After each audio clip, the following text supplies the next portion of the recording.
What's up YouTube, my name's Kenneth and today I'm going to talk about my experience at the Rubik's Cube World Championships held in Las Vegas, Nevada at the Riviera Hotel and Casino. I was there for all 3 days of the competition. The competition was split into 2 rooms. There was the main room and there was also the side room, which was used for blindfold competitions. In the main room there were a bunch of tables for people to sit down, relax, share their puzzles and talk to people, as well as of course the main stage for the main events and a side stage for some of the smaller events. In the morning of the first day, the 6x6 and 7x7 round 1 was scheduled, but I didn't catch that because I was more interested in what they were doing in the side room, and they were doing of course the 3x3 multi-blind, and you can see the people competing here in multi-blind, and it was just totally mind-blowing to see these people memorize so many puzzles and then start solving them one by one. You know, sometimes they wouldn't get all of them, but most of the time, and I was just totally impressed. This is probably one of my favorite events of the whole competition. After checking out 3x3 multi-blindfold, I went back into the main room and went to the side stage where they were doing the 3x3 with feet. And I'd never seen anyone do this before, and I've actually never tried it, but I was pretty impressed with how well these guys did. I know I couldn't do it that good, so I'm sure that they have practiced. But yeah, it's kind of a weird event. By the time I had gotten over to the main stage, they were well into round 1 of 2x2, and I had missed most of it. But 2x2 is kind of fun to watch because it goes by so quick. You can just sit there and watch and bang, bang, bang, bang. Before you know it, 2x2 event is over. After lunch, I found myself in the blindfold room once again, and now they were doing the 5x5. Doing the 5x5 blindfold is extremely difficult. Out of the around 50 competitors, only 18 were able to solve the 5x5 blindfold. Everyone else got DNFs. Watching the 5x5, it looked like it was extremely frustrating. I saw a bunch of DNFs. I actually didn't see anyone solve one while I was there.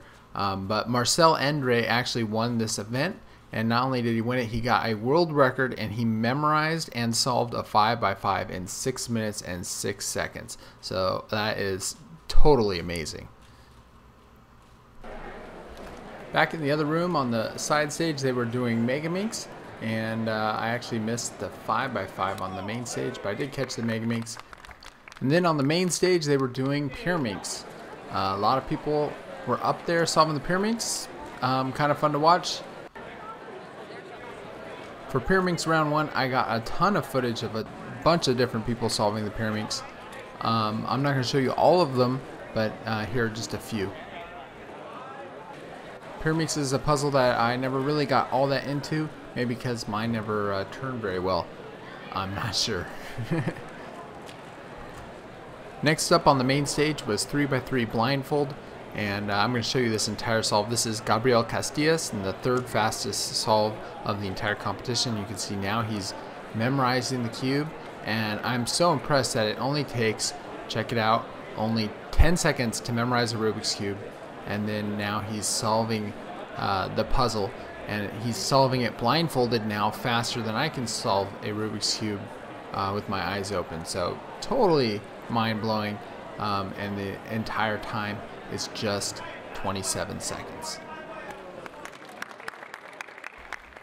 I stuck around to watch most of the 3x3 blindfold because of course blindfold is something that's just really intriguing to me.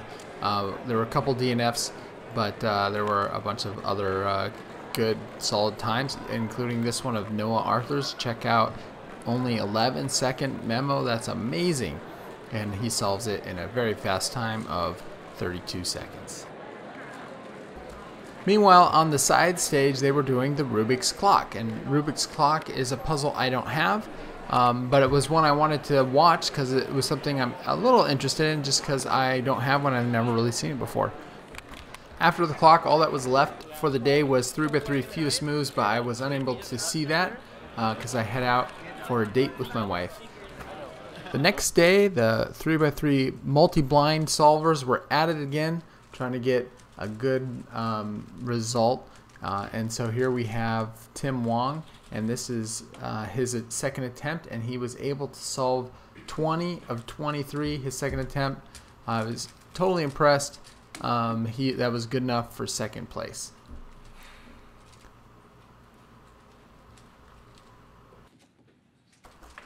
So in the main room on that second day, on the morning, they were doing square one, round one on the side stage.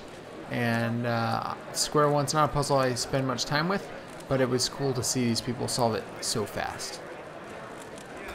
By the time I got to the main stage, I had missed 3x3 one hand, but I did get to see 2x2 round two, and it only took half an hour to get through all of round two, and it's just kind of fun to watch the higher rounds because now everybody's solving it quickly. You don't have to go look around for a fast solve. It's just everybody's going pretty fast. This is another round where I feel like I got a lot of footage from a lot of different people. So I'll show you just kind of a highlight. I'm not showing you the fast ones or the slow ones. I'm just showing you random ones that I got. Next up was round two of the 5x5.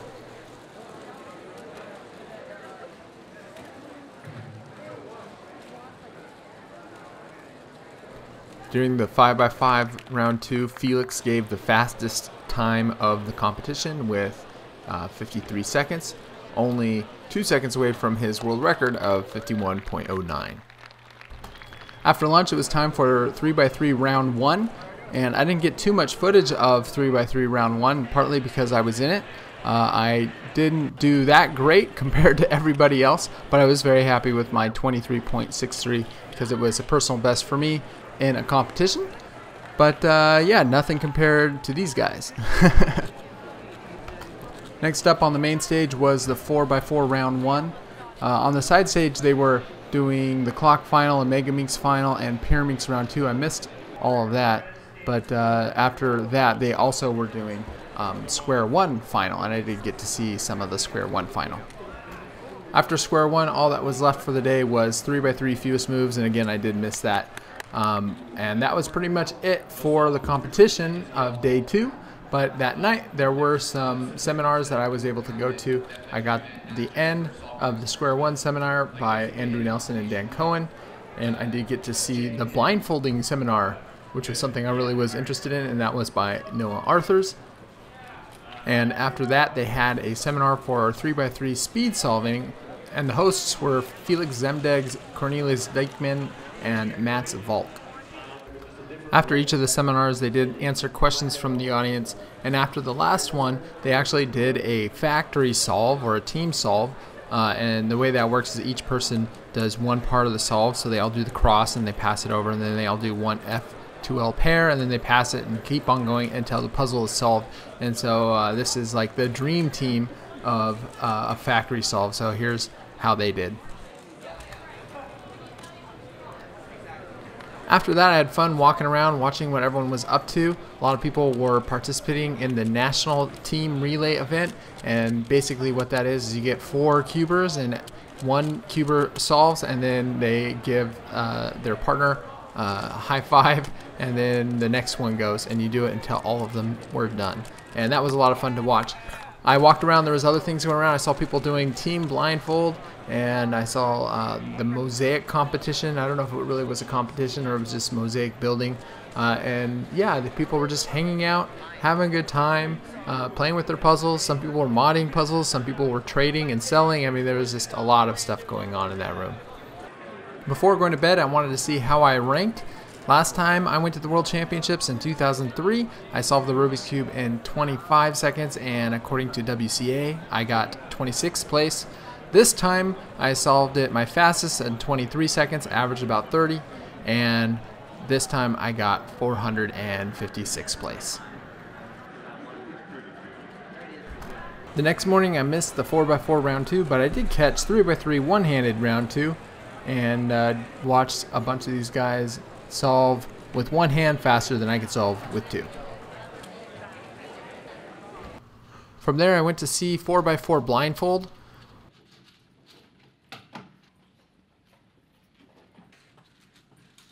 After 4x4 Blindfold, things really started to blur together because as the rounds got higher, people got faster and there was less people, so it went from one event to the next real quick.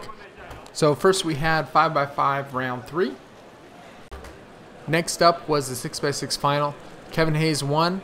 He was the only one to average under 2 minutes. When I got back from lunch, I heard I missed the 7x7 final. I heard it was really good. Kevin Hayes won, and not only did he win, he set a world record for 7x7 average. I was able to catch 3x3 one hand round 3. After that was 3x3 round 3, 4x4 round 3, and 2x2 round 3. And then finally, we got to all of the finals. So first up was Pyraminx final. Pyraminx was won by Drew Brads. Unfortunately, I wasn't in a good location, so I couldn't see him win, but he did get an average of 3.16. Next up was Rubik's Cube Blindfold. Marcel Andre won with a time of 29.93 seconds. Following Blindfold was 5x5 final. Kevin Hayes won with an average of 1 minute, 1.81 seconds. For the 2x2 final, Cameron Stollery won with an average of 2.55 seconds. For the Rubik's Cube one-handed final, Felix Zemdegs did win. Unfortunately, he was on the other side of the stage, so I wasn't able to capture it, but he did get an average of 14.19 seconds. Felix also took first in 4x4 final. He got an average of 31.76 seconds. And for the main event, the 3x3 final was amazing. It was neck and neck. Mats Valk and Felix were going solve for solve, and it was just super cool to watch.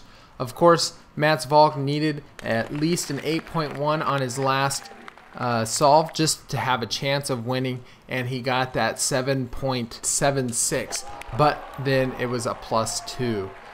Because of that, it didn't matter what Felix got on his last solve, and he was guaranteed the win. So who knows what might have happened if Mats would have, spent a little bit more time to get that? Would he have still finished under 8.1? I'm not sure. He might have, he might not have, and of course, how would Felix have reacted? We just don't know. Both Mats and Felix did an amazing job, so congratulations to the both of them. So that was it for the competition. I thought it was really cool during the awards. They had everyone from each champion from each nation come up with their flag. I thought that was cool. Also got to hand it to the staff. The staff did a great job, so thanks a lot for everyone on the staff. And I have to say, I really enjoyed meeting everybody. Yeah, I really had a great time. It was a lot of fun talking with so many people and getting, getting to know some of the people who watch these videos. I really thought that was probably my favorite part of the competition for me.